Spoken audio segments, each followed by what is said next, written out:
Pada masa itu, semuanya bermula di wilayah barat benua Mahidoro, ketika Kaisar Eshreshar telah menduduki takhta kekaisaran selama 4 tahun. Sedikit demi sedikit, kekaisaran mulai memperluas kekuasaannya dan menundukkan setiap kerajaan tetangga yang berani melawan pemerintahan imperial.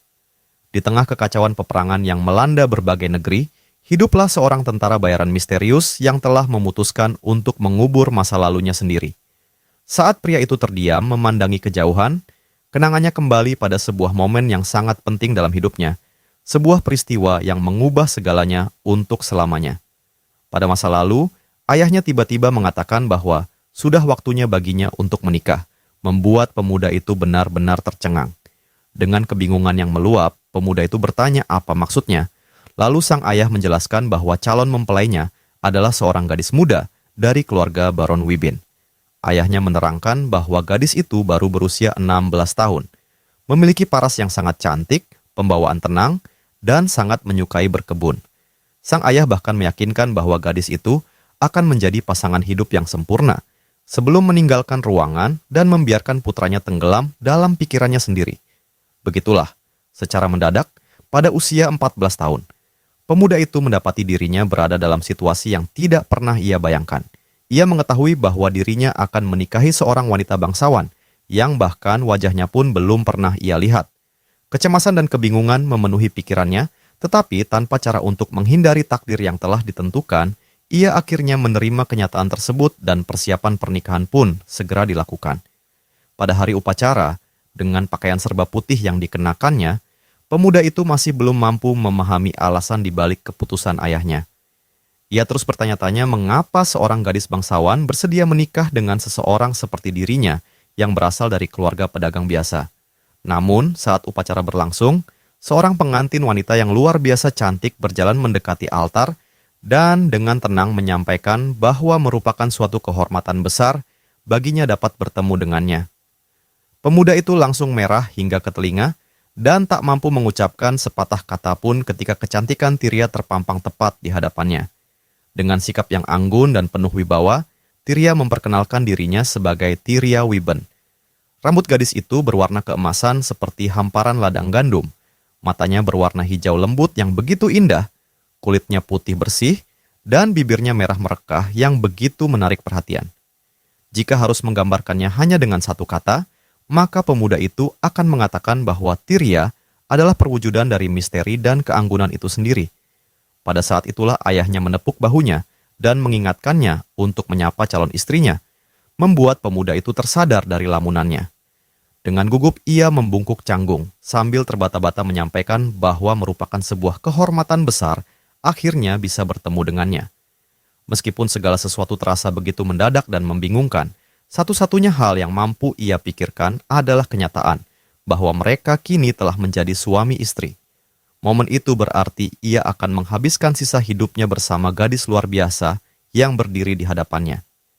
Ketika mengenang kembali semua itu pada masa sekarang, pria tersebut akhirnya menyadari bahwa perasaan yang muncul saat itu adalah cinta sejati pertamanya. Merasa malu dengan senyum bodoh yang tanpa sadar muncul di wajahnya, pemuda itu berusaha menahan diri ketika mereka bertukar cincin. Namun, kebahagiaan yang memenuhi hatinya terlalu besar untuk disembunyikan, hingga ia bahkan membuat ekspresi lucu saat memakaikan cincin ke jari Tyria. Ia begitu bahagia hingga tidak menyadari bahwa di balik wajah cantik Tyria, gadis itu tampak muram dan begitu jauh. Pemuda itu sama sekali tidak mengetahui betapa situasi tersebut dan tingkah konyolnya justru sangat melukai perasaan gadis itu. Kemudian, ketika hujan badai mengguyur dengan dahsyat di atas mansion keluarga mereka, pasangan yang baru menikah itu akhirnya kembali ke kamar masing-masing untuk beristirahat. Pemuda itu memandangi cincin yang melingkar di jarinya, masih tidak percaya bahwa pernikahan yang terjadi secara mendadak itu benar-benar nyata. Wajahnya kembali merah ketika membayangkan bahwa wanita seanggun dan sesempurna Tyria kini secara resmi telah menjadi istrinya. Akan tetapi, ia kembali mengingat perkataan ayahnya bahwa Tyria adalah putri dari seorang baron yang sangat berpengaruh di wilayah tersebut. Tidak peduli seberapa keras ia mencoba memahami keadaan, perasaannya mengatakan bahwa ada sesuatu yang sangat aneh tersembunyi di balik semua ini. Dipenuhi rasa penasaran, pemuda itu memutuskan untuk bertanya kepada kepala pelayan mengenai alasan seorang wanita bangsawan seperti Tiria bersedia menikah dengan putra keluarga pedagang. Mendengar pertanyaan itu, kepala pelayan bernama Ronda langsung terlihat gugup dan mulai ragu-ragu, seolah tidak tahu bagaimana harus menjawab. Pemuda itu terus mendesak sambil memohon agar Ronda mengatakan yang sebenarnya, sebab ia tahu wanita itu pasti mengetahui seluruh rahasia yang disembunyikan keluarga mereka. Ronda pun memejamkan mata dan menarik napas panjang dengan penuh kekhawatiran sebelum akhirnya memutuskan untuk mengungkapkan kebenaran yang selama ini dipendam. Dengan suara berat, Ronda mengakui bahwa pernikahan tersebut hanyalah sebuah pernikahan politik. Ronda menjelaskan bahwa keluarga Tiria sedang tenggelam dalam utang yang sangat besar. Sementara keluarga sang pemuda menawarkan diri untuk melunasi seluruh utang tersebut. Mereka menyediakan semua sumber daya keuangan yang dibutuhkan dengan imbalan terbentuknya ikatan antara kedua keluarga. Sang pelayan menjelaskan bahwa dengan cara itulah keluarga pedagang mereka akhirnya dapat diterima di kalangan bangsawan. Mendengar semua itu, wajah pemuda tersebut langsung memucat ketika ia bertanya dengan suara bergetar, apakah itu berarti Tiria pada dasarnya telah dijual kepada keluarganya? Tatapan diam Ronda menjadi jawaban yang lebih menyakitkan daripada kata-kata apapun. Seketika, dunia pemuda itu seolah runtuh. Ia benar-benar hancur dan tidak mampu mempercayai kenyataan yang baru saja didengarnya. Rasa bersalah yang luar biasa menghantam dirinya ketika ia menyadari ketidakadilan mengerikan yang tanpa sadar telah menimpa istri barunya. Tanpa membuang waktu sedikit pun, pemuda itu tiba-tiba membuka pintu kamar dengan tergesa-gesa, sementara Ronda berteriak panik dan berusaha menghentikannya sambil kebingungan dengan tindakannya. Bertekad untuk memperbaiki semuanya, pemuda itu segera berlari menyusuri lorong panjang mension, mati-matian ingin menjelaskan semuanya kepada Tiria. Ia berlari sekuat tenaga melewati koridor demi koridor dengan satu tujuan sederhana, yaitu menyampaikan permintaan maaf yang tulus atas semua yang telah terjadi. Ia hanya ingin menemukan cara untuk mengatakan sesuatu kepada Tiria, apapun itu, demi memperbaiki kesalahan mengerikan yang telah menghancurkan hidup gadis tersebut. Setelah berlari tanpa henti, akhirnya pemuda itu tiba di depan kamar Tiria. Dengan napas yang memburu, ia menempelkan tangannya ke dinding sambil berusaha mengatur kembali pernapasannya akibat berlari begitu jauh. Berdiri di depan pintu kamar istrinya, pemuda itu memejamkan mata sejenak dan mengumpulkan seluruh keberaniannya, bersiap menghadapi kenyataan serta berbicara langsung kepada Tiria untuk pertama kalinya sebagai seorang suami. Dengan jantung yang berdegup kencang seolah hendak meloncat keluar dari dadanya, pemuda itu perlahan melangkah mendekati pintu besar kamar tempat istrinya berada. Namun bahkan sebelum sempat mengetuk, telinganya menangkap suara tangisan yang sangat pelan dari balik pintu. Diliputi rasa penasaran sekaligus kecemasan yang tak dapat dijelaskan, pemuda itu membuka celah kecil pada pintu untuk melihat apa yang sedang terjadi. Dan pada saat itulah dunia seakan berhenti berputar di hadapannya. Ia melihat Tiria, wanita yang telah menjadi istrinya, meringkuk sendirian di atas ranjang sambil menangis dalam diam dengan kesedihan yang begitu dalam. Pemuda itu benar-benar terpukul oleh pemandangan tersebut. Tiria tampak menanggung penderitaan yang luar biasa. Saat melihat air mata yang terus mengalir di wajah cantik gadis itu, ia justru melangkah mundur dengan perasaan bersalah yang menghimpit dadanya. Pada detik itu juga, ia mengambil keputusan besar. Apapun yang terjadi, ia harus membatalkan pernikahan yang tidak adil ini. Sementara itu, sang ayah masih duduk tenang di ruang kerjanya, sibuk menulis berbagai dokumen tanpa mengetahui kesedihan yang sedang berlangsung. Keheningan ruangan itu mendadak pecah ketika pemuda tersebut berlari masuk dan membanting pintu dengan keras. Dengan tatapan penuh emosi, ia berteriak keras untuk menarik perhatian ayahnya, yang masih menunjukkan wajah dingin tanpa sedikit pun terkejut. Dengan tekad yang bulat, pemuda itu memohon agar pernikahan yang baru saja berlangsung segera dibatalkan. Ia mempertanyakan apakah Tiria bersedia menikah hanya karena uang dan menegaskan bahwa gadis itu pada dasarnya telah dijual kepada keluarga mereka. Dengan putus asa, ia terus memohon agar ayahnya menunjukkan belas kasihan dan membatalkan perjanjian yang tidak masuk akal tersebut. Namun, ayahnya hanya memanggil namanya dengan nada suara tegas dan mengancam, membuat pemuda itu langsung terdiam. Pria itu memerintahkannya untuk berhenti bertingkah seperti anak manja dan mulai menghadapi tanggung jawabnya. Sang ayah mengatakan bahwa mereka sekarang telah menjadi bagian dari kaum bangsawan, dan karena itu putranya harus mulai bertindak layaknya seorang bangsawan sejati. Tatapan dingin sang ayah kembali mengingatkan pemuda itu akan betapa berat hidup yang selalu ia jalani di dalam keluarga tersebut. Tatapan itu memaksanya menghadapi kenyataan pahit bahwa ia tidak akan pernah memiliki hak untuk menentukan jalan hidupnya sendiri. Sejak lahir, ia telah memikul rasa bersalah karena ibunya meninggal ketika melahirkannya, menjadikannya sasaran kebencian abadi dari sang ayah. Pada akhirnya, pemuda itu menyadari bahwa dirinya tidak pernah lebih dari sekedar alat demi kemakmuran keluarga. Di mata ayahnya, ia hanyalah bidak yang harus mematuhi setiap perintah tanpa pernah diizinkan mempertanyakan apapun. Sepanjang hidupnya, ia selalu diperlakukan seperti itu, hanya menjadi sarana untuk memenuhi kepentingan orang lain. Setelah memahami semua kenyataan pahit tersebut, pemuda itu akhirnya mengambil keputusan. Ia harus menghilang dari tempat ini secepat mungkin dan tidak pernah kembali lagi. Dengan cara itu, ia dapat membebaskan Tirya dari pernikahan yang tidak adil sekaligus menghancurkan seluruh rencana ayahnya. Dengan tekad yang telah bulat, ia menggenggam gagang pintu dan bersiap meninggalkan semuanya tanpa menoleh ke belakang. Untuk melanjutkan hidup, ia tahu bahwa dirinya harus membuang nama Portman dan menghapus seluruh hubungan dengan masa lalu. Namun jauh di lubuk hatinya, satu pertanyaan masih terus menghantui pikirannya. Ia tidak pernah mengetahui alasan sebenarnya mengapa Tirya menangis begitu sedih pada hari pernikahan mereka. Ia terus bertanya-tanya, apakah Tirya menangis karena dirinya telah dijual demi menyelamatkan keluarganya, atau justru karena gadis itu tidak sanggup menerima kenyataan harus melihat wajahnya. Kembali ke masa sekarang, di bawah guyuran hujan yang tak kunjung berhenti, pemuda yang kini telah tumbuh dewasa itu masih tenggelam dalam kenangan lamanya. Namun ia segera mengusir pikiran-pikiran melankolis tersebut. Bagaimanapun juga, ia telah memilih jalannya sendiri.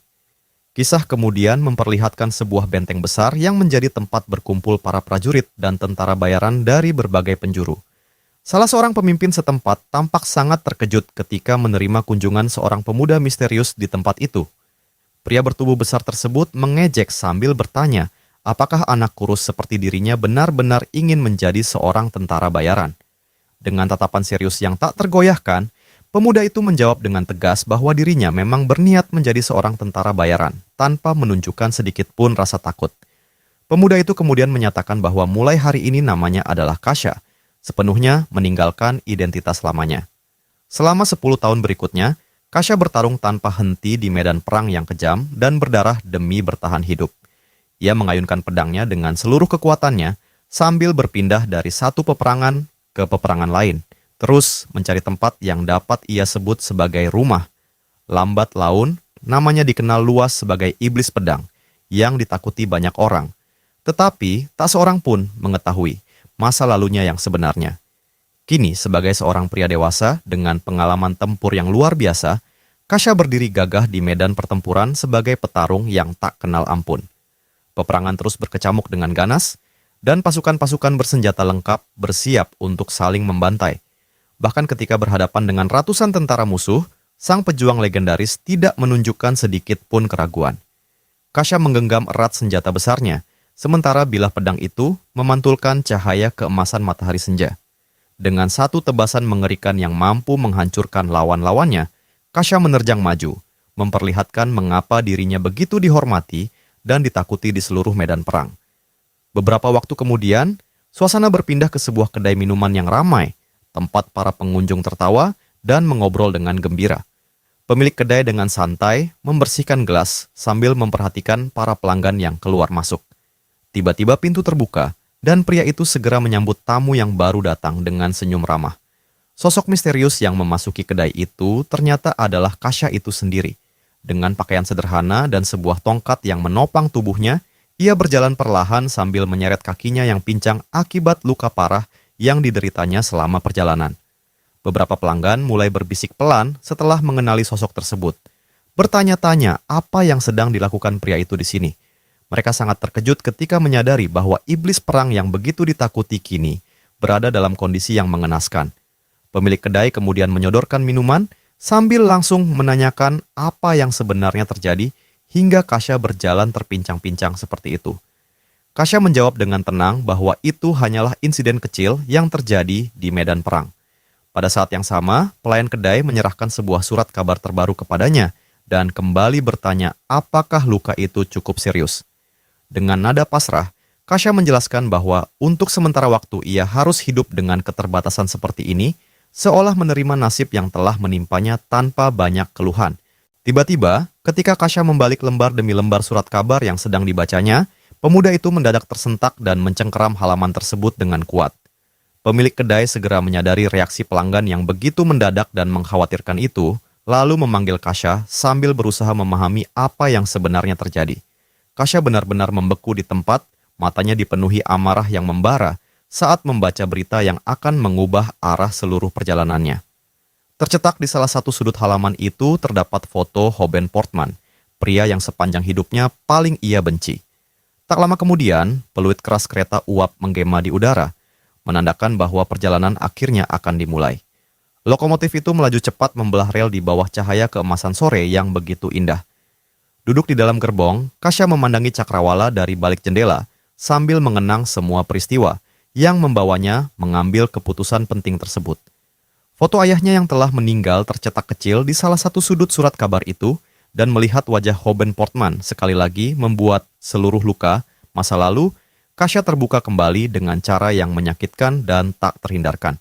Kasha teringat saat dirinya melarikan diri dari rumah bertahun-tahun silam, membawa harapan bodoh bahwa sang ayah akan datang mencarinya dan membawanya pulang.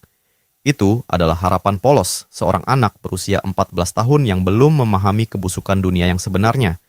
Namun ketika memandang masa lalu dengan lebih dewasa, Kasha menyadari bahwa perasaan tersebut tidak sepenuhnya tanpa alasan. Meskipun selama ini ia hanya diperlakukan seperti alat dan dianggap sebagai penyebab kematian ibunya sendiri, bagaimanapun ia tetaplah putra dari pria kejam itu, dan jauh di dalam hatinya yang terluka, Kasha hanya menginginkan sedikit kasih sayang seorang ayah. Akan tetapi, mengharapkan kehangatan dari pria tak berhati nurani seperti Hoben Portman hanyalah ilusi besar dan kebodohan yang menyakitkan. Kini, dengan kematian sang ayah, alasan terbesar dari seluruh kepahitan dan kebencian yang selama ini membebaninya telah lenyap untuk selamanya. Menggunakan tragedi itu sebagai alasan untuk kembali ke rumah, justru membuat Kasha merasa seperti seorang pengecut yang menyerah dan kembali ke tempat yang pernah ia tinggalkan. Yang tersisa hanyalah kenangan samar dari 10 tahun lalu. Kenangan yang terasa jauh, tetapi masih hidup dengan begitu jelas di dalam benaknya. Akhirnya, suara mekanis terdengar mengumumkan bahwa kereta telah tiba di tujuan terakhirnya dan para penumpang mulai turun di stasiun Wibin yang begitu akrab bagi Kasha. Angin sepoi-sepoi berembus lembut, menggoyangkan hamparan gandum keemasan yang membentang sejauh mata memandang. Kasha berdiri dalam diam memandangi lautan emas itu sambil membiarkan udara hangat menenangkan pikirannya yang telah lelah. Pemuda itu mulai melangkah menyusuri jalan setapak, lalu menyadari bahwa tidak ada satupun yang berubah dari tempat indah itu meski 10 tahun panjang telah berlalu. Kasha melewati jalanan desa yang tenang dan nyaman, dihiasi daun-daun merah musim gugur yang memperindah suasana. Penduduk desa berjalan tanpa terburu-buru, memperlihatkan kedamaian yang tak pernah ia temukan di medan perang. Ketika melihat anak-anak berlari dan bermain dengan riang, perasaan nostalgia bercampur keanehan memenuhi hatinya. Senyum tipis perlahan muncul di wajah Kasha saat ia menyadari bahwa ketenangan seperti inilah yang selama ini dibutuhkan dalam hidupnya. Hamparan gandum yang menjadi simbol terbesar wilayah Wibin masih berdiri dengan sempurna tanpa berubah sedikit pun.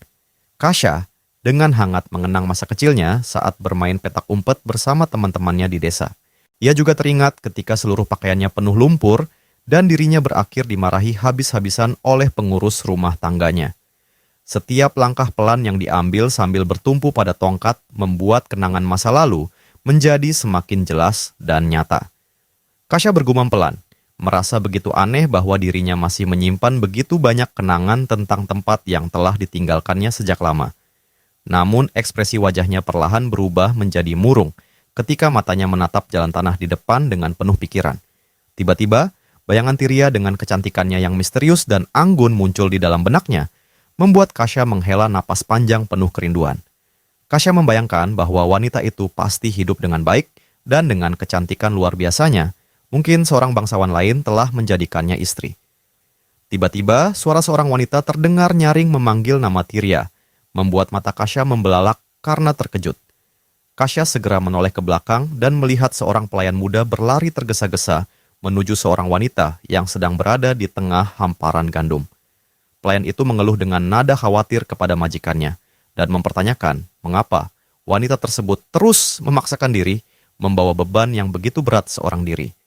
Kasya benar-benar membeku dan hampir tak dapat bernapas ketika memandang sosok cantik di hadapannya, bertanya-tanya apakah wanita itu benar-benar Tirya miliknya. Pelayan muda itu berusaha mengambil barang bawaan tersebut, sementara wanita berambut emas yang anggun itu justru mulai berjalan perlahan mendekati Kasya. Pemuda itu memandang setiap langkah yang mendekat dengan jantung yang berdegup sangat cepat, tidak mampu mempercayai bahwa wanita itu benar-benar berada di hadapannya. Kasya menatap mata hijau Tirya yang begitu indah sambil bertanya dalam hati, bagaimana wanita itu masih bisa terlihat secantik ini setelah sekian lama. Dengan suara yang dipenuhi keraguan dan keterkejutan, Kasya akhirnya bertanya secara langsung, mengapa Tirya masih tinggal di tempat ini? Kasya tidak memahami bagaimana wanita secantik dan seistimewa dirinya, yang pasti sangat diinginkan banyak pria bangsawan, masih menjalani kehidupan sederhana di kota yang sama. Dengan penuh rasa ingin tahu, Kasya kembali menanyakan alasan Tirya tetap berada di sini setelah semua masalah yang mereka alami di masa lalu. Pemuda itu menunggu jawaban dengan cemas, memandangi wanita tersebut dengan tatapan yang dipenuhi keheranan dan rasa penasaran. Dengan tatapan tenang dan wajah yang damai, Tirya hanya menjawab bahwa dirinya tetap tinggal di tempat ini karena ia masih merupakan istri Kasya. Mendengar pengakuan yang begitu mengejutkan dari Tirya, Kasya langsung menundukkan kepalanya, merasakan beban besar dari kebodohannya sendiri. Saat itu juga, Kasya menyadari betapa naif dirinya ketika dahulu percaya bahwa dengan menghilang begitu saja, pernikahan mereka akan otomatis dibatalkan. Seandainya ikatan pernikahan mereka semudah itu untuk dibatalkan, Tirya tidak akan pernah dijual demi menyelamatkan keluarganya dari lilitan utang. Sikap impulsif Kasya di masa mudanya pada akhirnya berubah menjadi rantai yang mengurung Tirya dan merampas kesempatan terakhir wanita itu untuk memperoleh kebebasan. Kasya memandangi Tirya dalam keheningan sambil merenungkan kesalahan masa lalu yang telah membuat gadis cantik itu terjebak selamanya. Di dalam hatinya, Kasya merasa bahwa secara tidak langsung, dirinya telah menghancurkan kehidupan dan harga diri wanita yang dipaksa menjalani peran tersebut. Kasya menganggap dirinya tidak lebih dari seorang pengecut yang egois, seseorang yang melarikan diri dari kenyataan dan meninggalkan Tirya menghadapi takdirnya seorang diri. Ketika dirinya mengayunkan pedang dan menumpahkan darah di medan perang, kemungkinan besar Tirya justru menghabiskan hari-harinya dengan menanggung kesepian yang menyakitkan. Kasya membayangkan betapa berat dan sunyinya 10 tahun panjang yang harus dijalani Tirya sambil menunggunya kembali.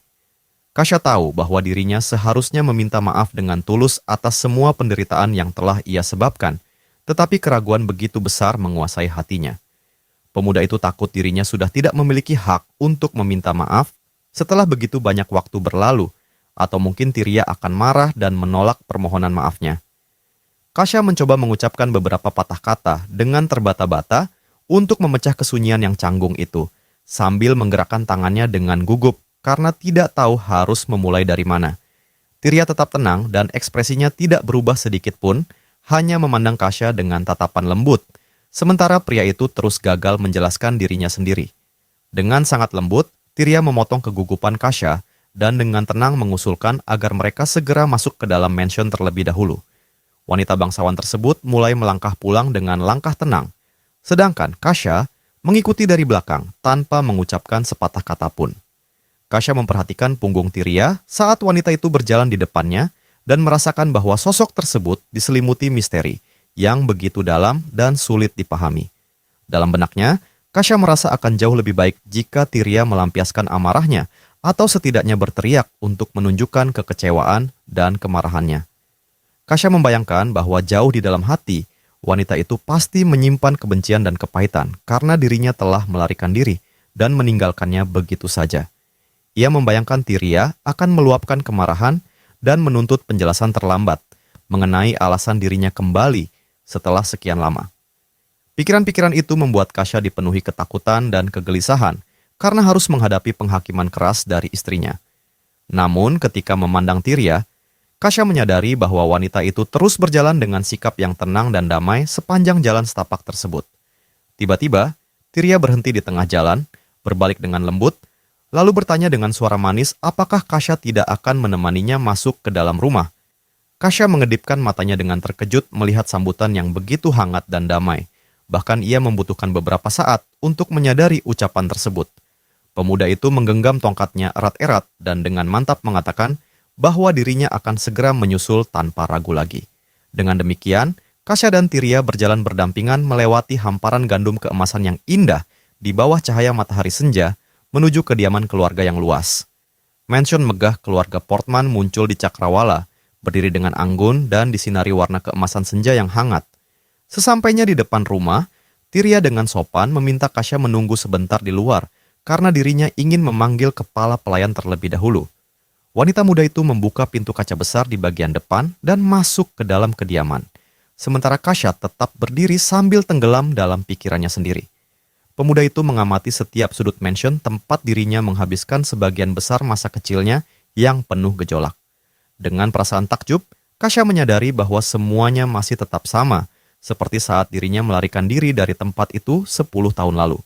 Setiap detail bangunan hingga air mancur klasik di taman masih tampak identik, membuat Kasia seolah sedang berjalan di dalam lorong waktu. Ia masih mengingat dengan jelas setiap jendela dan bahkan noda kecil di dinding mansion besar tersebut. Senyum tipis yang penuh nostalgia menghiasi wajahnya ketika menyadari bahwa tempat itu masih mempertahankan seluruh jiwanya tanpa berubah sedikit pun. Namun tiba-tiba, momen penuh kenangan itu terputus ketika suara seorang wanita dari belakang bertanya, siapakah dirinya? Kasia segera menoleh dengan terkejut dan berhadapan dengan sosok yang begitu dikenalnya, seseorang yang sama sekali tidak ia sangka akan ditemui secepat ini. Wanita itu adalah Rhonda, pengurus rumah tangga yang mengenakan seragam pelayan elegan dan berdiri dengan kedua tangan terlipat sopan di depan tubuhnya. Kasia tidak mampu menahan kegembiraannya dan langsung memanggil nama Rhonda dengan penuh semangat, membuat wanita itu terkejut. Rhonda memandang pria di hadapannya dengan rasa bingung karena pria misterius tersebut tampak mengenalnya dengan sangat baik. Kasia menampilkan senyum hangat yang sedikit jahil sambil bercanda dan bertanya, apakah Rhonda benar-benar tidak mengenalinya? Dengan penuh rasa penasaran, Rhonda memperbaiki kacamatanya dan mulai mengamati wajah pria itu dengan lebih seksama untuk mencari jawaban. Namun, sesaat kemudian, ketika pandangannya tertuju pada mata Kasia, kedua matanya langsung membesar karena terkejut setelah menyadari kebenaran yang sebenarnya. Dengan suara yang dipenuhi keterkejutan dan kegembiraan, Rhonda memanggil Kasia dengan sebutan tuan muda yang selalu digunakannya pada masa lalu. Air mata mulai menggenang di matanya saat tubuh wanita itu bergetar dan perlahan mendekat. Lalu dengan suara gemetar Rhonda bertanya, apakah pria di hadapannya benar-benar tuan muda Elric yang selama ini dirindukannya? Dengan senyum hangat, Elric membenarkan hal itu dan mengatakan bahwa sudah sangat lama, sejak pertemuan terakhir mereka, sebelum akhirnya memeluk Rhonda erat-erat untuk merayakan reuni yang telah lama dinantikan. Rhonda langsung menangis terseduh-seduh karena kebahagiaan dan kelegaan setelah menyadari bahwa anak yang begitu disayanginya akhirnya pulang kembali. Wanita itu mundur beberapa langkah sambil terus menangis dan mengatakan bahwa dirinya hampir tidak mengenali Elric karena perubahan dan pertumbuhannya yang begitu drastis. Elric tertawa pelan dan mengakui bahwa dirinya memang telah melalui banyak perubahan, sehingga sangat wajar apabila Rhonda tidak langsung mengenalinya. Namun, tatapan Elric segera berubah serius ketika kenangan tentang kehidupan lamanya yang rumit kembali muncul di benaknya. Kata-kata Tyria yang menyatakan bahwa dirinya masih merupakan istri Elric terus bergema kuat di dalam pikirannya. Bagi seseorang yang menghabiskan 10 tahun terakhir bertempur, dalam pertempuran-pertempuran mengerikan, sambutan hangat seperti itu adalah sesuatu yang sama sekali tidak pernah ia bayangkan sebelumnya. Rhonda bertanya dengan nada ketakutan, menanyakan mengapa tuan muda berada dalam keadaan mengenaskan dan terluka separah itu. Elric pun menyadari bahwa dirinya telah berubah sedemikian banyak hingga bahkan Rhonda, wanita yang telah membesarkannya layaknya seorang anak kandung, sudah tidak mampu mengenalinya lagi. Sambil mengamati seluruh bagian mansion, Elric berusaha memahami bagaimana Tyria mampu mengenalinya hanya dengan sekali pandang. Pada saat yang sama, tirai salah satu jendela mansion bergoyang perlahan tertiup angin. Di balik kaca jendela itu, Tyria diam-diam mengamati percakapan antara Elric dan Rhonda. Namun, ketika Elric tanpa sengaja menoleh ke arahnya, Tyria langsung terkejut dan buru-buru menjauh dari jendela. Gadis bangsawan itu menjadi sangat gugup hingga napasnya memburu, berusaha mati-matian menyembunyikan diri dari pandangannya. Dari kejauhan, Elric hanya memandangi sosok istrinya sambil memperlihatkan bekas luka mencolok yang menghiasi lehernya. Mata merah gelap dan rambut coklat Elric telah memperlihatkan jejak waktu yang berlalu, tetapi Elric justru mengembuskan napas lega ketika menyadari bahwa kecantikan istrinya tetap sama seperti yang ia ingat. Beberapa saat kemudian, Elric memutuskan untuk berendam dengan air hangat karena merasa seluruh situasi yang sedang terjadi terasa sangat aneh. Sambil bersandar menikmati hangatnya air, pikirannya terus dipenuhi pertanyaan tentang bagaimana Tyria dapat mengenalinya begitu cepat. Setelah selesai membersihkan tubuhnya, Elric mengenakan jubah mandi putih dan bersiap meninggalkan kamar mandi dengan tenang. Namun, seketika matanya membelalak dan seruan keterkejutan keluar dari mulutnya saat melihat pemandangan yang sama sekali tidak terduga.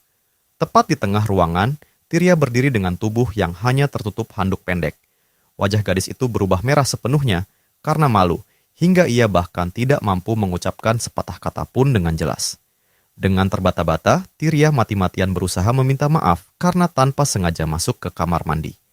Karena terlalu gugup, gadis bangsawan itu malah mulai menangis, sementara Elric segera memintanya untuk menenangkan diri.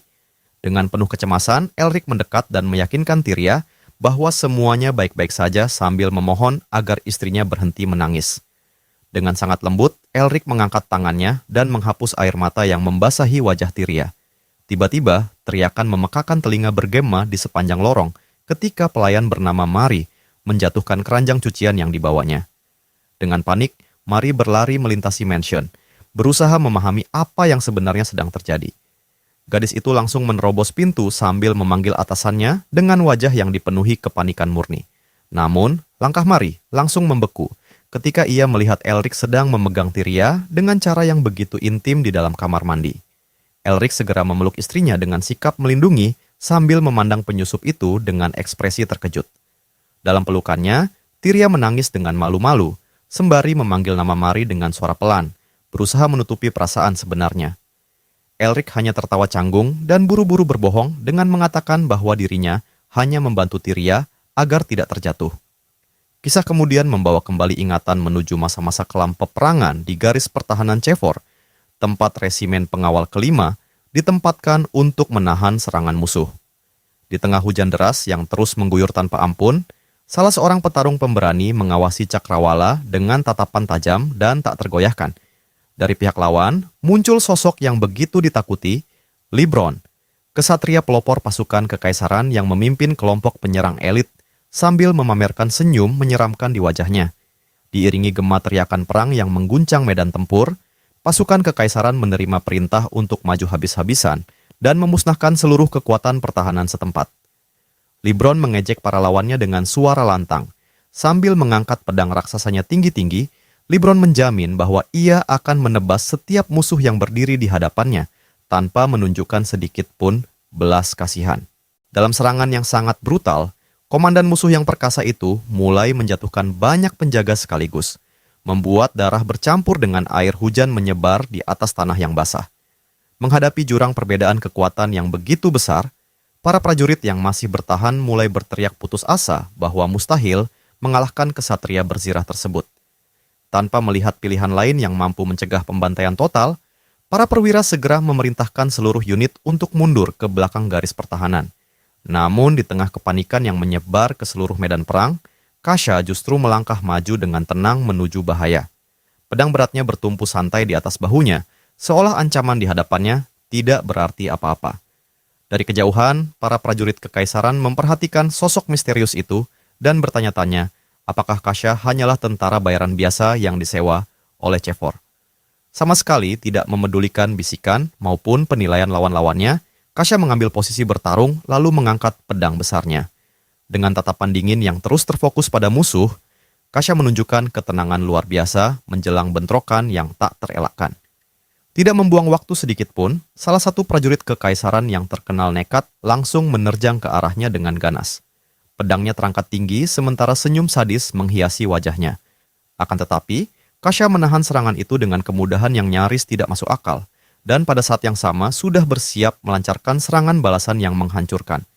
Kasha menggenggam bilah pedangnya yang besar dengan keteguhan mutlak, tetap mempertahankan ekspresi datar dan tak terguncang saat mendominasi pertarungan. Dengan gerakan yang presisi sekaligus mematikan, Kasha mengayunkan pedangnya ke leher lawan hingga darah menyembur deras di tengah hujan yang turun tanpa henti. Prajurit yang terluka itu menjatuhkan senjatanya lalu ambruk berlutut di tanah, sepenuhnya dikalahkan oleh kekuatan luar biasa milik Kasha.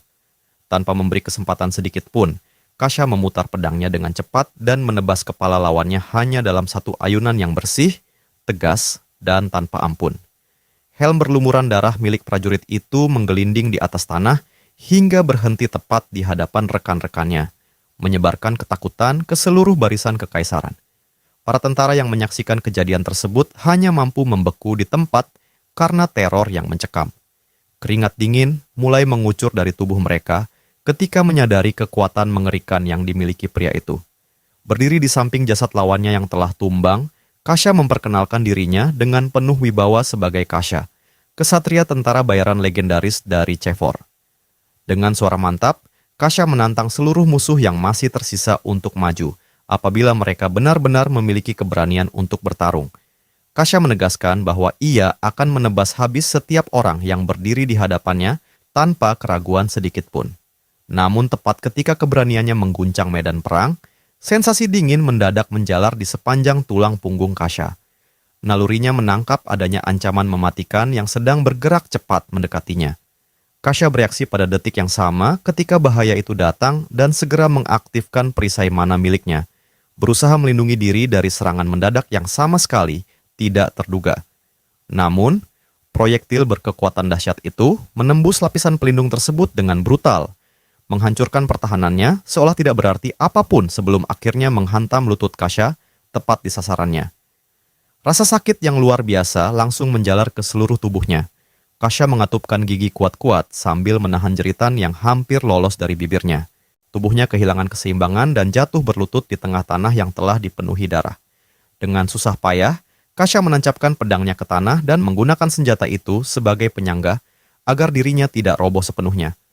Napasnya memburu, pandangannya mulai kabur akibat rasa sakit yang menyiksa, tetapi ia tetap memaksa dirinya mendongak, berusaha mencari asal dari tembakan mematikan yang baru saja melumpuhkannya.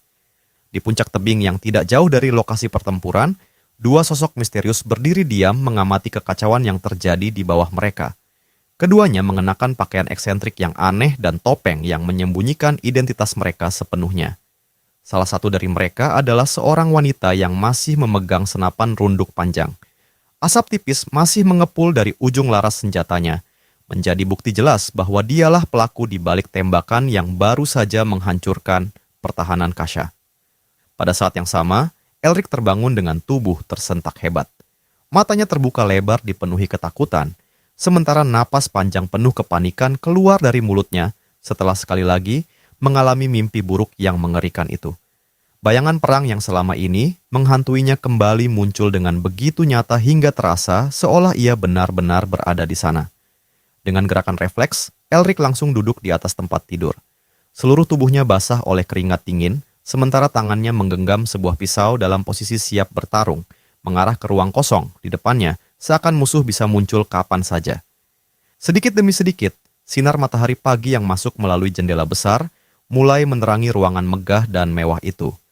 Cahaya hangat tersebut perlahan mengembalikan kesadarannya pada kenyataan. Barulah Elric menyadari bahwa dirinya tidak lagi berada di medan perang yang dipenuhi darah dan kematian.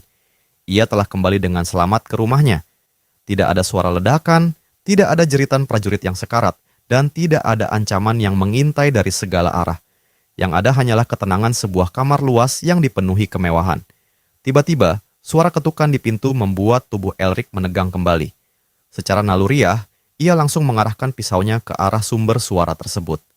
Dari balik pintu, terdengar suara sopan yang menanyakan apakah tuan muda sudah bangun. Meski masih duduk di atas tempat tidurnya, Elric tidak segera menjawab. Ia terdiam beberapa saat sambil berusaha mengendalikan napasnya yang belum sepenuhnya stabil. Setelah berhasil menenangkan diri sedikit, Elric akhirnya menjawab dengan suara tertahan bahwa dirinya sudah bangun. Sambil mengatakan bahwa ia baru saja terjaga dari tidur, Elric dengan cepat menyembunyikan pisau itu di belakang tubuhnya agar tidak menimbulkan kecurigaan. Tak lama kemudian, Salah seorang pelayan yang setia memasuki kamar sambil membawa baskom kayu yang penuh dengan air. Pemandangan itu membuat Elric teringat bahwa di tempat ini, setiap permintaannya selalu dipenuhi tanpa penundaan sedikit pun. Begitu ia meminta air dingin untuk membersihkan diri, para pelayan segera datang membawa baskom yang hampir meluap oleh air sedingin es. Setelah membersihkan diri, Elric mengenakan pakaian yang luar biasa lembut dan nyaman. Pakaian halus itu terasa sangat ringan di tubuhnya, hingga seolah-olah ia tidak mengenakan apapun. Perasaan tersebut sangat berbeda dibandingkan baju zirah berat yang selama ini harus ia kenakan selama berada di medan perang. Dengan bertumpu pada tongkatnya, Elric berjalan menuju cermin dan memandangi pantulan dirinya sendiri. Tatapan Elric menjadi sedikit kosong saat ia merenung. Hidup di tengah kemewahan sebesar ini terasa seperti hadiah yang sebenarnya tidak pantas ia terima. Ia mencoba memaksakan sebuah senyuman kepada bayangan dirinya di cermin, tetapi hasilnya terasa asing dan tidak alami. Senyum itu tampak kaku, seolah wajahnya telah lupa bagaimana cara mengekspresikan kebahagiaan. Elric kemudian mulai berjalan perlahan dan bertanya-tanya dalam hati, apakah seluruh penderitaan yang ia alami selama bertahun-tahun di medan perang telah mengubah wajahnya menjadi sekaku batu. Tidak lama kemudian, pintu kamar kembali terbuka. Rhonda, kepala pelayan yang selalu menjaga rumah itu dengan sempurna, masuk ke dalam ruangan. Dengan sikap elegan dan postur tubuh yang selalu tegak tanpa celah, Rhonda memuji penampilan sang tuan muda. Setelah itu, Rhonda dengan ramah menyarankan agar mereka memulai hari dengan sarapan yang layak. Rhonda berdiri menunggu dengan penuh kesabaran hingga Elric mendekatinya.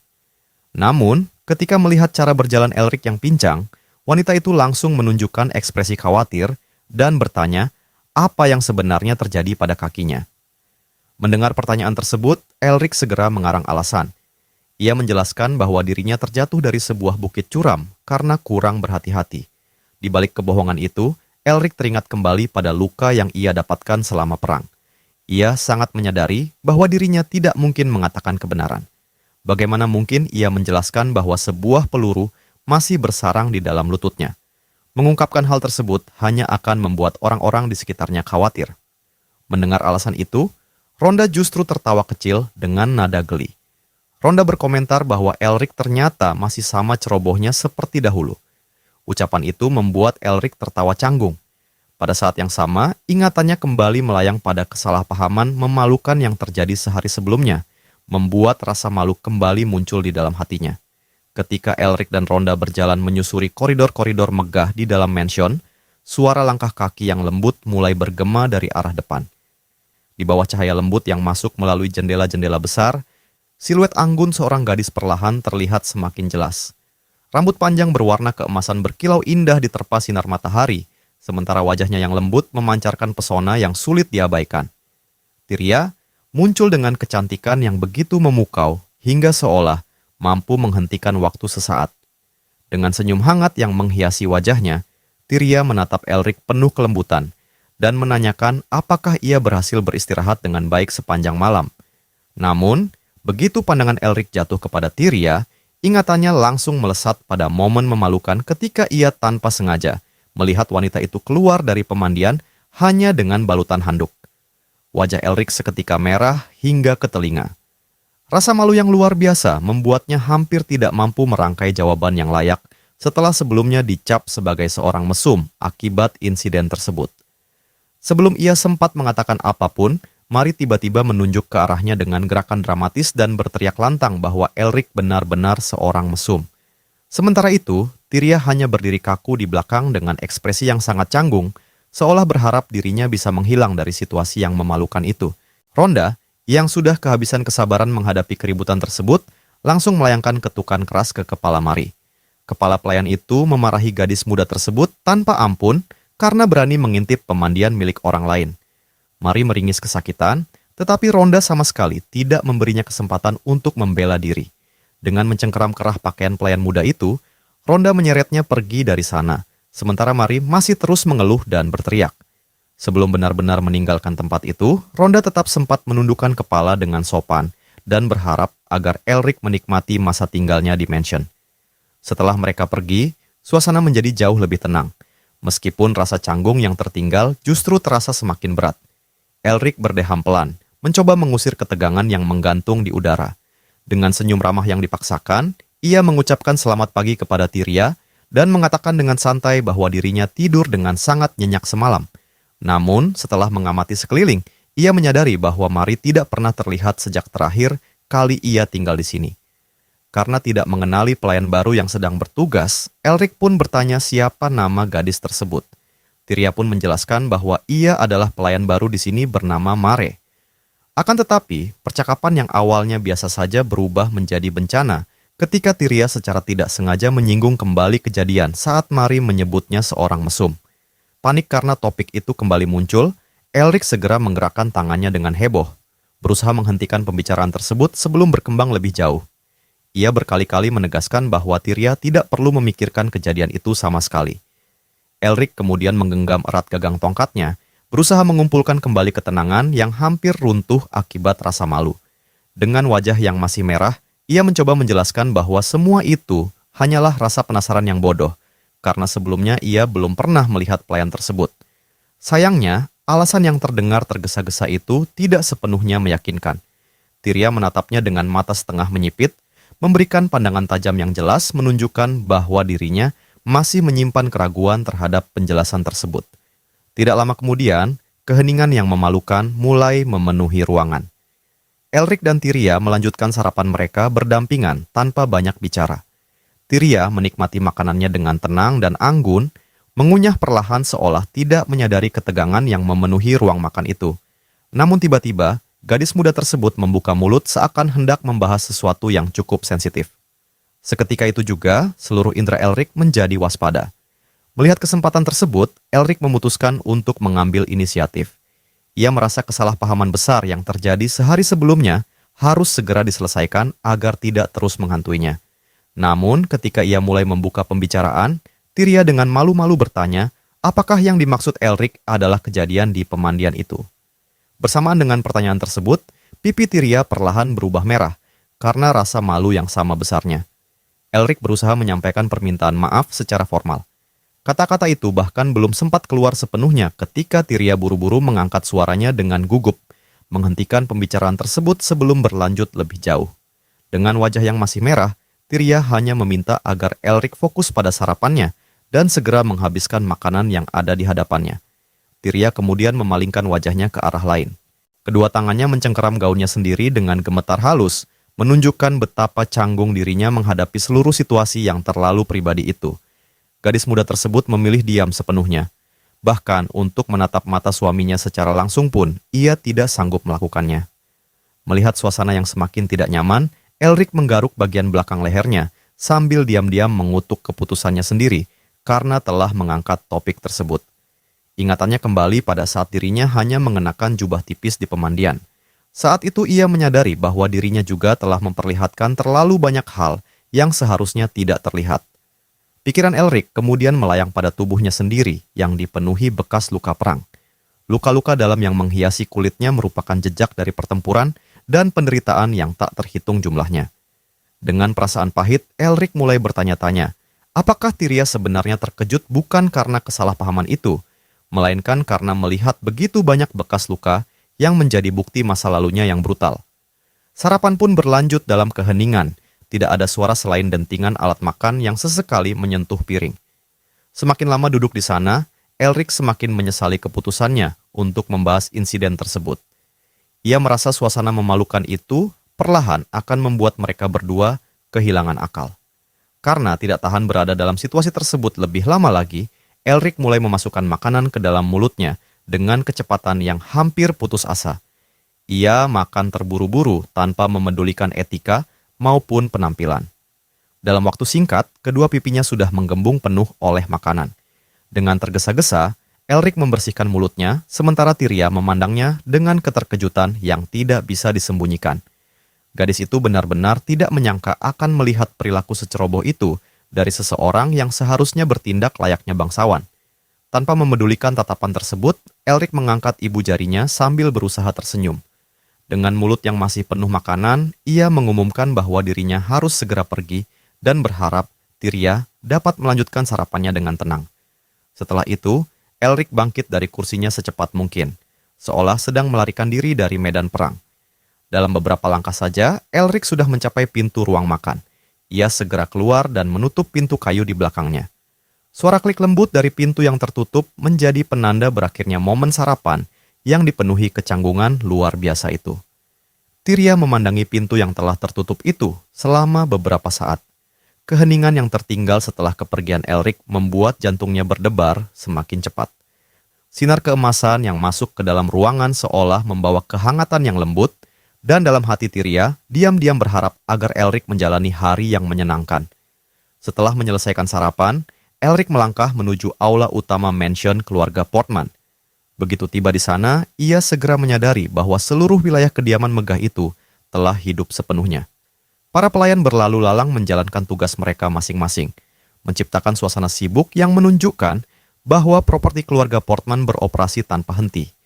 Di bawah arahan ronda yang selalu sigap dan penuh perhatian, Elric mulai berkeliling untuk menyapa para pekerja rumah tangga satu persatu. Para pelayan menyambutnya dengan senyum tulus dan keramahan yang hangat, seolah benar-benar bahagia melihat tuan muda mereka kembali setelah sekian lama menghilang. Namun, suasana damai itu tidak berlangsung lama.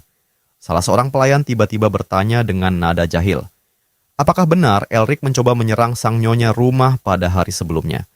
Ucapan itu langsung memancing teguran dari pelayan lain yang menyatakan bahwa Elric dan Tyria adalah pasangan suami istri yang sah, bahkan dengan penuh semangat memuji kejantanan tuan muda mereka.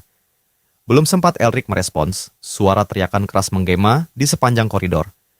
Mari muncul dengan langkah cepat dan wajah penuh amarah. Gadis muda itu berteriak sekuat tenaga bahwa Elric tidak lain hanyalah seorang mesum. Dengan penuh emosi, Mari menyerukan kepada seluruh pelayan agar sadar dan berhenti membela tingkah mencurigakan sang tuan muda. Mari terus mengomel tanpa henti, mengingatkan bahwa Elric telah menghilang selama 10 tahun hanya untuk kembali dengan perilaku seperti itu.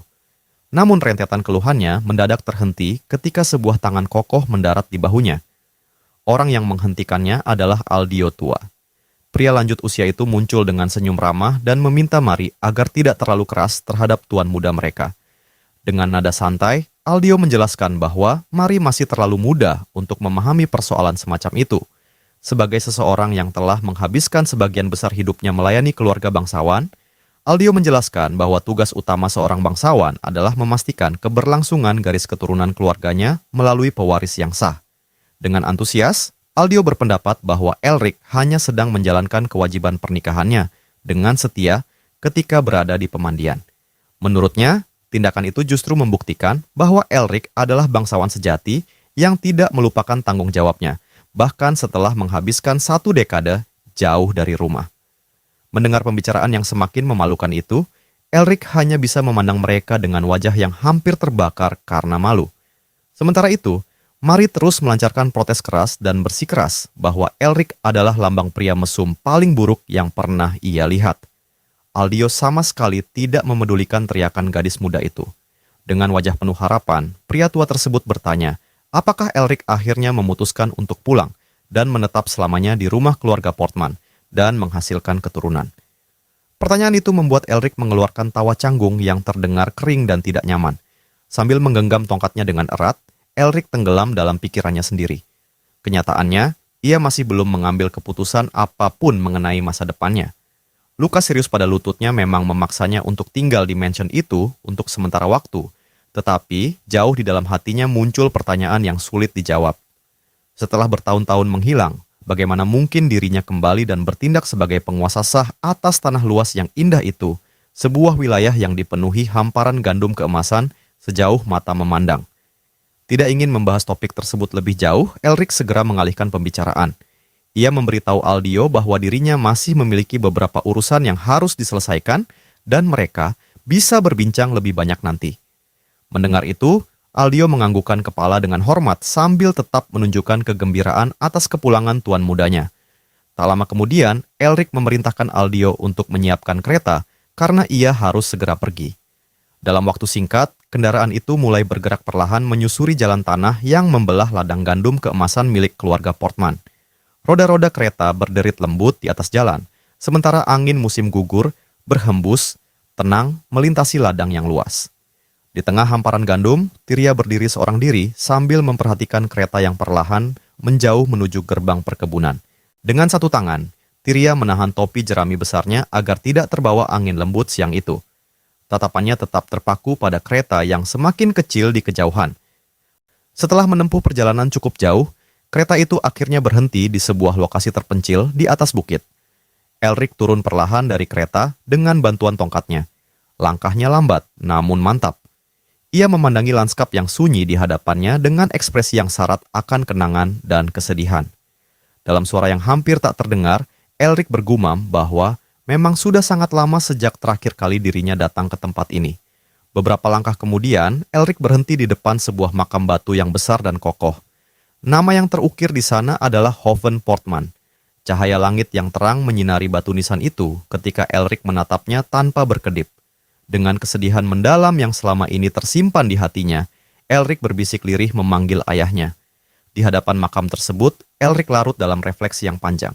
Dulu, selama bertahun-tahun, ia menyimpan kebencian yang begitu dalam terhadap mendiang ayahnya. Namun pada saat yang sama, Elric mengakui dalam hati bahwa dirinya tidak pernah menginginkan pertemuan kembali. Mereka terjadi dalam suasana sedingin dan semenyedihkan ini. Hoven Portman semasa hidupnya adalah sosok yang memiliki tekad luar biasa. Dengan kemauan yang tak tergoyahkan, pria itu berhasil mengangkat keluarga Portman dari status pedagang biasa hingga menjadi pemilik serikat dagang paling berpengaruh di seluruh Wibin. Akan tetapi, ambisi dan keteguhan hati yang membuatnya mencapai puncak kejayaan juga melahirkan sisi lain yang tidak kalah kuat. Sikapnya yang dingin, keras, dan tanpa kompromi telah menciptakan musuh yang tak terhitung jumlahnya sepanjang hidupnya, meninggalkan jejak yang rumit di balik warisan besar yang kini berdiri megah di hadapan Elric. Elric berdiri diam di depan makam batu yang menjulang kokoh itu, membiarkan pikirannya hanyut di antara kenangan yang selama ini berusaha ia kubur jauh di dalam hatinya. Sementara sebuah pertanyaan perlahan muncul dalam benaknya. Elric mencoba mengingat apakah sepanjang hidupnya sang ayah pernah memberinya satu senyuman tulus, atau satu kata penuh kasih sayang yang benar-benar lahir dari hati. Setelah menelusuri ingatannya yang panjang, Elric hanya menemukan kehampaan. Dengan getir, ia menyimpulkan bahwa jika Hoven benar-benar berniat mempertahankan citra dirinya sebagai sosok antagonis hingga akhir hayat, maka pria itu seharusnya hidup sedikit lebih lama untuk menyelesaikan perannya dengan sempurna. Dalam keheningan itu, Elric merasakan sesuatu yang tidak pernah ia duga sebelumnya. Bukan kebencian, bukan kemarahan, melainkan penyesalan yang samar karena kematian itu datang terlalu cepat. Meski hubungan mereka dipenuhi pertentangan dan luka, Elric tetap merasa bahwa akhir seperti ini terasa terlalu mendadak. Elric lalu berbalik perlahan dan memanggil Aldio yang sejak tadi menunggu dengan sabar beberapa langkah di belakangnya. Dengan nada tenang namun langsung pada inti persoalan, Elric menanyakan bagaimana sebenarnya ayahnya meninggal dunia.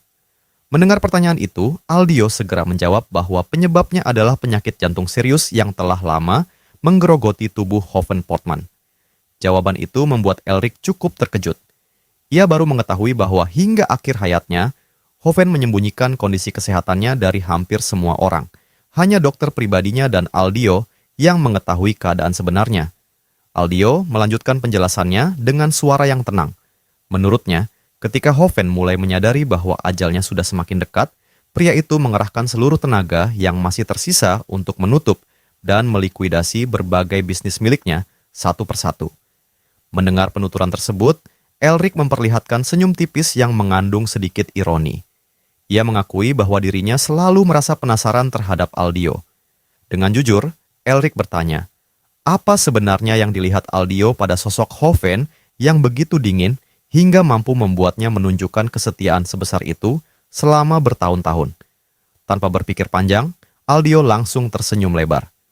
Dengan nada bercanda yang santai, pria tua itu menjawab bahwa semua yang dilakukannya semata-mata demi uang. Bahkan, Aldio balik bertanya alasan apa lagi yang mungkin dimiliki seseorang selain itu. Jawaban yang terdengar terlalu sederhana tersebut membuat Elric memandangnya dengan penuh kecurigaan. Meski begitu, Elric segera mengalihkan pembicaraan ke hal yang jauh lebih penting. Ia mengamati Aldio sejenak sebelum menyatakan bahwa masih ada satu pertanyaan besar yang belum ia ajukan. Pertanyaan itu berkaitan dengan nasib seluruh aset dan kekayaan yang telah dilikuidasi ayahnya secara tergesa-gesa sebelum meninggal dunia. Dengan ekspresi serius, Elric menunggu jawaban mengenai keberadaan harta keluarga Portman yang nilainya pasti sangat besar. Aldio tidak membuatnya menunggu lama. Dengan nada lugas, pria tua itu mengungkapkan bahwa seluruh warisan yang berhasil dikumpulkan Hoven selama hidupnya telah diwariskan sepenuhnya kepada Elric sebagai ahli waris sah keluarga Portman. Tak lama kemudian, perjalanan kembali dimulai. Kereta bergerak perlahan menyusuri jalan tanah yang membelah hutan indah berhiaskan dedaunan musim gugur. Setelah beberapa saat berpikir, ia kembali mengajukan pertanyaan kepada Aldio. Elric ingin memastikan apakah ayahnya benar-benar tidak meninggalkan surat wasiat resmi yang tertulis sebelum meninggal. Aldio menjawab bahwa Hoven bukanlah tipe orang yang suka melakukan hal-hal seperti itu. Menurutnya, tidak ada surat wasiat formal yang pernah dibuat. Yang tersisa hanyalah beberapa instruksi tertulis mengenai pembagian warisan. Bahkan, Aldio menawarkan untuk memperlihatkan dokumen-dokumen tersebut apabila Elric ingin melihatnya. Sambil menggenggam tongkatnya dengan erat, Elric mendengarkan pengakuan Aldio bahwa hingga saat ini tidak seorang pun benar-benar memahami niat terakhir Hoven Portman. Bagi semua orang yang mengenalnya, keputusan-keputusan menjelang kematiannya tetap menjadi misteri besar yang belum terpecahkan. Aldio menambahkan bahwa sang mendiang menangani seluruh urusan itu dengan sikap dingin yang bahkan belum pernah ia tunjukkan sebelumnya. Keterangan tersebut membuat Elric semakin tenggelam dalam pemikiran yang rumit. Ketika kereta melintasi hamparan ladang gandum yang berkilauan diterpa cahaya matahari, Aldio menyarankan agar Elric tidak terburu-buru mengambil keputusan. Menurutnya, sang tuan muda sebaiknya meluangkan waktu sebanyak yang diperlukan untuk mempertimbangkan masa depan warisan yang kini berada di tangannya. Elric mengalihkan pandangannya ke luar jendela kereta. Mata merahnya menelusuri lautan gandum yang bergoyang lembut diterpa angin. Perlahan, berbagai potongan informasi mulai tersusun di dalam pikirannya. Di tengah proses itu, sebuah pertanyaan yang menarik muncul secara tiba-tiba. Elric mulai bertanya-tanya mengapa Tyria masih tetap tinggal di mansion keluarga Portman. Seharusnya pernikahan yang diatur secara politik itu telah dibatalkan sejak lama setelah dirinya menghilang selama 10 tahun tanpa kabar. Mendengar arah pemikiran Elric, Aldio yang berada di luar kereta menjelaskan bahwa sejak awal pernikahan tersebut memang tidak pernah dibangun atas dasar cinta. Hubungan itu pada dasarnya hanyalah transaksi politik dan bisnis yang dibungkus dengan nama persatuan antara dua keluarga bangsawan. Elric sempat mempertanyakan apakah alasan tersebut cukup kuat untuk membuat Tyria tetap bertahan selama bertahun-tahun. Namun, sebelum ia bisa melanjutkan pertanyaannya, Aldio tiba-tiba teringat pada sebuah fakta penting yang belum sempat ia sampaikan. Dengan nada yang jauh lebih serius, Aldio mengungkapkan bahwa keluarga Portman kini telah memperoleh gelar bangsawan turun-temurun. Kehormatan besar itu secara resmi akan diwariskan kepada Elric segera setelah ia menerima seluruh hak waris keluarganya. Aldio menekankan bahwa bukan hanya gelar bangsawan yang akan menjadi milik Elric. Seluruh kekayaan, tanah, aset, dan hak kepemilikan keluarga Portman juga sepenuhnya berada di bawah haknya sebagai pewaris sah. Pria tua itu secara khusus menegaskan bahwa semua itu merupakan milik Elric seorang dan tidak termasuk milik wanita muda yang saat ini tinggal di mansion tersebut. Sementara berbagai pemikiran baru mulai memenuhi benak Elric, kereta akhirnya menyelesaikan perjalanannya. Kendaraan itu perlahan berhenti tepat di depan pintu utama mansion keluarga Portman yang megah dan mewah. Bangunan besar itu berdiri anggun di bawah cahaya matahari sore, seolah menunggu kedatangan pewaris sah yang kini harus menentukan nasib seluruh warisan yang telah ditinggalkan untuknya. Elric yang baru saja turun dari kereta tenggelam dalam lamunannya sendiri. Di sepanjang perjalanan pulang, ia terus memikirkan satu hal yang mengusiknya sejak tadi. Jika uang memang satu-satunya alasan Tyria bertahan di kediaman keluarga itu, maka wanita muda tersebut seharusnya sudah pergi sejak lama. Bagaimanapun juga, sudah genap 1 tahun berlalu sejak kematian ayahnya. Dengan statusnya sebagai agen yang sah, Tyria sebenarnya memiliki kesempatan untuk mengambil bagian dari kekayaan keluarga dan meninggalkan tempat ini tanpa harus menoleh ke belakang. Namun kenyataannya, Tyria masih tetap tinggal di sini. Kesimpulan itu membuat Elric sadar bahwa keputusan Tyria untuk bertahan sama sekali bukan karena kewajiban ataupun keuntungan materi, melainkan pilihan pribadi yang murni berasal dari dirinya sendiri. Dengan rasa penasaran yang semakin besar, Elric menoleh kepada kusir tua yang menemaninya dan bertanya Apakah pria itu mengetahui alasan yang membuat istrinya mengambil keputusan yang begitu tidak biasa? Pelayan tua itu mengembuskan napas panjang sebelum menjawab dengan nada tenang. Ia menjelaskan bahwa Nyonya muda Tiria adalah seorang wanita yang sangat tertutup. Selama bertahun-tahun, mereka tidak pernah memiliki hubungan yang cukup dekat untuk saling berbagi rahasia atau isi hati. Menurutnya, Tiria selalu memancarkan aura kebangsawanan yang angkuh dan sulit didekati. Sikapnya yang elegan, namun menjaga jarak membuat seorang pelayan sederhana seperti dirinya tidak pernah berani mempertanyakan motif ataupun isi pikirannya. Elric mengangguk pelan dan mengakui bahwa Tiria memang terlihat seperti seseorang yang sulit dipahami. Bahkan hingga saat ini, wanita itu masih terasa seperti orang asing baginya. Mereka berdua hanya pernah bertemu secara langsung satu kali dalam hidup mereka, yaitu saat pernikahan yang telah mengikat keduanya bertahun-tahun lalu. Mendengar itu, kusir tua tersebut menepuk ringan tubuh kuda di depannya sambil tersenyum penuh kebijaksanaan. Menurutnya, hampir semua pernikahan yang dibangun atas dasar kepentingan pada awalnya memang dimulai dengan cara seperti itu. Dua orang asing dipersatukan oleh keadaan, lalu perlahan harus belajar mengenal satu sama lain seiring berjalannya waktu. Tak lama kemudian, Elric mulai menaiki tangga menuju kediaman utama. Setiap langkah terasa berat karena seluruh beban tubuhnya bertumpu pada tongkat yang menopang kaki yang masih cedera. Saat akhirnya mencapai bagian atas tangga, pandangannya langsung menangkap sosok Tiria yang sedang bersandar pada salah satu pilar besar di teras bangunan. Begitu menyadari kedatangan suaminya, Tiria tampak canggung dan gelisah. Wajahnya yang merah buru-buru disembunyikan di balik pinggiran topi lebarnya, seolah ia masih belum mampu mengatasi rasa malu yang muncul setiap kali berada di dekat Elric. Kedua tangannya mencengkeram erat gaunnya sendiri, memperlihatkan kegugupan dan gejolak emosi yang berusaha keras ia sembunyikan.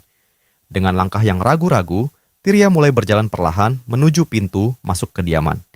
Melihat kesempatan itu, Elric memberanikan diri mengambil inisiatif. Dengan nada selembut mungkin, ia menanyakan, apakah Tiria baru saja kembali dari berjalan-jalan? Pertanyaan sederhana itu justru membuat Tiria semakin tersipu. Wanita muda tersebut mengangkat wajahnya sedikit dan bertanya dengan nada terkejut sejak kapan Elric kembali dari perjalanannya. Di tangannya terlihat sebuah kantong kecil berisi gandum. Dengan malu-malu, Tiria menjelaskan bahwa ia baru saja kembali dari pekerjaannya di ladang seperti biasanya. Kedekatan jarak di antara mereka membuat Elric merasakan panas menjalar ke wajahnya sendiri. Ia berusaha mati-matian menyembunyikan kegugupan yang muncul tanpa kendali setiap kali berada di dekat istrinya. Dengan senyum yang dipaksakan agar terlihat santai, Elric mengusulkan agar mereka masuk ke dalam mansion bersama-sama. Tiria langsung menganggukkan kepalanya sebagai tanda setuju. Keduanya kemudian berjalan berdampingan menaiki tangga megah di bagian dalam kediaman. Namun alih-alih menciptakan suasana yang nyaman, keheningan yang menyelimuti mereka justru dipenuhi rasa malu dan ketegangan yang sulit dijelaskan. Dari sudut matanya, Elric diam-diam mengamati Tiria sambil mengutuk dirinya sendiri dalam hati. Entah mengapa, setiap kali berhadapan dengan wanita itu, mulutnya selalu menghasilkan percakapan yang terasa aneh dan canggung. Selama berjalan di samping Tiria, Elric menyadari sesuatu yang sebelumnya tidak terlalu ia perhatikan. Meskipun Tiria hanya mengenakan pakaian kerja yang sederhana, wanita itu tetap memancarkan aura bangsawan yang alami dan luar biasa anggun. Keanggunan itu seolah tertanam dalam dirinya dan tidak dapat disembunyikan oleh pakaian apapun. Pikiran Elric pun melayang jauh ke masa lalu. Ia bertanya-tanya apakah Tiria juga memiliki kehadiran yang begitu mencolok dan penuh wibawa 10 tahun lalu saat mereka pertama kali menikah. Namun lamunannya terputus secara tiba-tiba ketika sebuah suara keras menggema di sekitar mereka. Elric tersentak dan kembali ke dunia nyata. Karena kehilangan fokus sesaat, kakinya yang cedera gagal menopang tubuhnya dengan baik. Ia tersandung dengan canggung di tengah tangga dan hampir kehilangan keseimbangan. Melihat kejadian itu, Tiria langsung terkejut dan menoleh dengan wajah penuh kekhawatiran, menanyakan apakah Elric baik-baik saja. Dengan refleks cepat, Elric menghentakkan tongkatnya kuat-kuat ke lantai untuk menahan tubuhnya agar tidak terjatuh. Elric berdalih bahwa kakinya hanya sedikit kehilangan tenaga akibat perjalanan dan berjalan terlalu lama. Namun, di balik kata-kata itu, pikirannya justru dipenuhi rasa malu. Ia tidak bisa berhenti bertanya-tanya sejak kapan Tiria memperhatikan cara berjalannya yang pincang dan menyedihkan itu. Sambil melanjutkan langkah menaiki tangga, Elric kembali berbicara kepada Tyria. Dengan nada penuh penyesalan, ia meminta maaf karena tidak dapat membantu membawakan kantong gandum yang berada di tangan istrinya. Cedera pada kakinya membuat hal sederhana seperti itu pun terasa mustahil dilakukan saat ini. Mendengar permintaan maaf tersebut, Tyria menjawab dengan tenang bahwa tidak ada masalah sama sekali. Tyria mengatakan bahwa dirinya sudah terbiasa melakukan semua itu sendirian. Jawaban sederhana dari Tyria justru menghantam hati Elric lebih keras daripada yang ia perkirakan. Rasa malu dan canggung memenuhi dirinya dalam sekejap. Selama bertahun-tahun, ia telah meninggalkan istrinya menghadapi kehidupan seorang diri, membiarkan Tyria mengurus banyak hal tanpa kehadirannya. Kini, setelah semua waktu itu berlalu, ia hanya mampu menawarkan permintaan maaf yang terasa sangat terlambat. Dengan nada datar yang tetap terdengar sopan, Tyria menjelaskan bahwa yang ia maksud bukanlah terbiasa menjalani hidup sendirian, melainkan terbiasa menghadapi pekerjaan berat. Semua hal yang ia kuasai saat ini dipelajarinya langsung dari mendiang kepala keluarga Portman. Mendengar penjelasan itu, Elric sedikit terkejut sebelum menggumam pelan bahwa sikap keras dan tuntutan tinggi terhadap orang-orang di sekitarnya memang merupakan ciri khas ayahnya semasa hidup. Dalam benaknya, Elric kembali mengingat sosok Hoven Portman, seorang pria yang tidak mengenal lelah dan selalu memastikan dirinya memeriksa langsung setiap bagian dari bisnis yang dimilikinya. Bahkan ladang gandum yang membentang luas pun tidak pernah luput dari pengawasannya. Elric kemudian menyadari bahwa setelah ayahnya menjual seluruh usaha lain dan hanya mempertahankan pertanian gandum sebagai sumber penghasilan utama keluarga, sangat masuk akal apabila seluruh pengelolaan lahan akhirnya dipercayakan kepada Tyria. Langkah kaki mereka perlahan berhenti ketika keduanya mencapai ujung tangga dan tiba di koridor utama mansion. Suasana kembali diliputi keheningan. Tepat di depan potret besar Hoven Portman yang tergantung megah di dinding, Elric tampak ragu-ragu selama beberapa saat. Ada sesuatu yang ingin ia tanyakan, sesuatu yang jauh lebih pribadi dibanding percakapan mereka sebelumnya. Dengan ekspresi serius, Elric akhirnya memberanikan diri mengangkat topik yang selama ini terus mengganggu pikirannya. Sambil menatap potret sang ayah, Elric bertanya bagaimana hari-hari Hoven Portman sebelum meninggal dunia. Tyria menjawab dengan cara yang dingin dan lugas. Tyria mengatakan bahwa dirinya hanya belajar mengenai pekerjaan pertanian dari Hoven. Selain urusan profesional dan kewajiban sehari-hari, ia hampir tidak mengingat apapun lagi. Tidak ada kenangan khusus yang terlintas di benaknya. Mendengar jawaban yang begitu berjarak, Elric menggenggam pegangan tongkat kayunya lebih erat.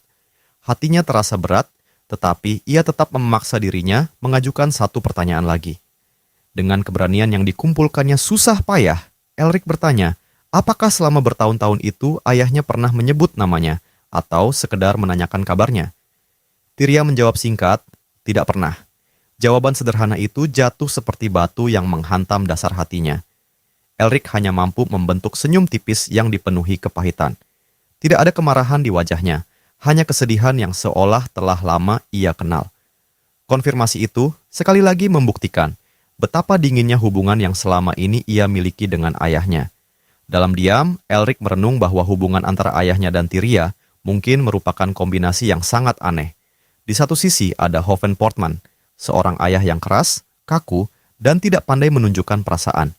Di sisi lain ada Tyria, seorang wanita yang sangat hemat bicara, dan hampir tidak pernah mengungkapkan isi hatinya. Dengan kepribadian seperti itu, tidak mengherankan jika hampir seluruh percakapan yang terjadi di antara mereka hanya berputar pada urusan pekerjaan dan bisnis semata. Elric mengalihkan pandangannya dari potret besar tersebut. Untuk pertama kalinya dalam waktu yang lama, ia menerima kenyataan pahit mengenai hubungan renggang yang selalu ia miliki dengan ayahnya. Tidak ada penjelasan tersembunyi. Tidak ada rahasia yang menunggu untuk ditemukan. Yang ada hanyalah jarak yang tak pernah berhasil dijembatani hingga akhir hayat. Setelah suasana kembali hening, Tyria dengan sopan meminta izin untuk pergi dan melanjutkan pekerjaannya. Permintaan itu membuat Elric mengernyit bingung, karena ia mengira seluruh pekerjaan Tyria sudah selesai untuk hari ini. Namun Tyria segera menjelaskan bahwa masih ada banyak dokumen yang harus diperiksa di kantor administrasi. Berkas-berkas itu menunggu untuk ditinjau sebelum hari berakhir. Penjelasan tersebut membuat Elric benar-benar tercengang. Ia menatap Tyria dengan ekspresi tidak percaya sebelum bertanya apakah selama ini Tyria benar-benar mengurus pertanian gandum sepanjang siang hari dan masih harus memeriksa dokumen-dokumen administrasi pada malam harinya. Dengan wajah yang sedikit merah, Tyria mengangguk pelan dan mengakui bahwa memang seperti itulah rutinitasnya setiap hari. Setelah itu, Tyria mengucapkan salam perpisahan dengan tenang. Tyria mengatakan bahwa mereka kemungkinan baru akan bertemu lagi saat makan malam nanti. Elric hanya mampu menganggukkan kepala tanpa mengatakan apapun. Ia berdiri diam di tempatnya sambil memperhatikan sosok istrinya yang perlahan menjauh menyusuri koridor panjang mansion. Pada saat itulah rasa bersalah yang sangat dalam menyerbu dirinya tanpa ampun. Elric akhirnya menyadari bahwa seluruh pekerjaan berat yang dipikul Tyria seharusnya merupakan tanggung jawabnya sebagai pewaris keluarga Portman. Selama bertahun-tahun ia hidup dengan egois, mengabaikan kewajiban yang semestinya menjadi miliknya, sementara Tyria diam-diam menanggung semuanya seorang diri. Perasaan bersalah itu semakin menyiksa karena Tyria tidak pernah sekalipun menunjukkan kebencian terhadapnya. Elric merasa mungkin hatinya akan lebih ringan apabila wanita itu memarahinya, membencinya, atau setidaknya mengungkapkan rasa kesal yang selama ini dipendam. Namun kenyataannya, Tyria tidak pernah mengeluh, tidak pernah menuntut penjelasan, tidak pernah melontarkan satu kata pun yang menunjukkan dendam selama bertahun-tahun. Beban pikiran itu membuat langkah Elric terasa semakin berat ketika ia mulai berjalan tertatih-tatih menuju kantor mansion. Tongkat kayunya mengetuk lantai secara berirama, menemani pikirannya yang dipenuhi penyesalan. Tiba-tiba, sebuah suara benturan keras terdengar dari koridor samping. Elric langsung menghentikan langkahnya dan menoleh ke arah sumber suara. Di sana, ia menemukan Mary tergeletak di lantai dalam keadaan kacau. Gadis pelayan itu rupanya tersandung dan tanpa sengaja menjatuhkan sebuah kotak kayu berisi surat-surat lama. Mary tampak hampir putus asa melihat kekacauan yang ia sebabkan. Wajahnya pucat sementara kedua tangannya bergerak panik tanpa tahu harus mulai membereskan dari mana. Elric hanya bisa memandangnya dengan ekspresi bingung sebelum akhirnya menghela napas dan berjongkok untuk membantu. Bersama-sama mereka mulai mengumpulkan lembaran surat yang berserakan. Saat tangannya memungut salah satu amplop yang masih tersegel rapi, rasa penasaran Elric pun muncul. Ia bertanya kepada Mary mengenai asal-usul seluruh korespondensi tersebut. Mary menjawab bahwa semua surat itu adalah surat-surat lama yang ditujukan kepada Nyonya Tyria. Jawaban itu membuat Elric mengangkat salah satu amplop dan memperhatikannya lebih seksama. Semakin lama ia melihat isi kotak tersebut, semakin besar keterkejutannya. Jumlah surat yang tersimpan di dalamnya ternyata sangat banyak, jauh lebih banyak daripada yang ia bayangkan sebelumnya. Tumpukan amplop itu memenuhi hampir seluruh kotak kayu, seolah menyimpan bertahun-tahun kisah dan pesan yang belum pernah ia ketahui keberadaannya. Ekspresi wajah Elric yang semula tenang seketika berubah drastis. Kedua matanya membelalak begitu mengenali pengirim salah satu surat yang tergeletak di antara tumpukan korespondensi itu. Elric segera menyadari bahwa surat tersebut berasal dari keluarga Wybin, dan pada saat yang sama, ingatan tentang perjanjian pernikahan politik yang dahulu menentukan nasib Tyria kembali memenuhi benaknya.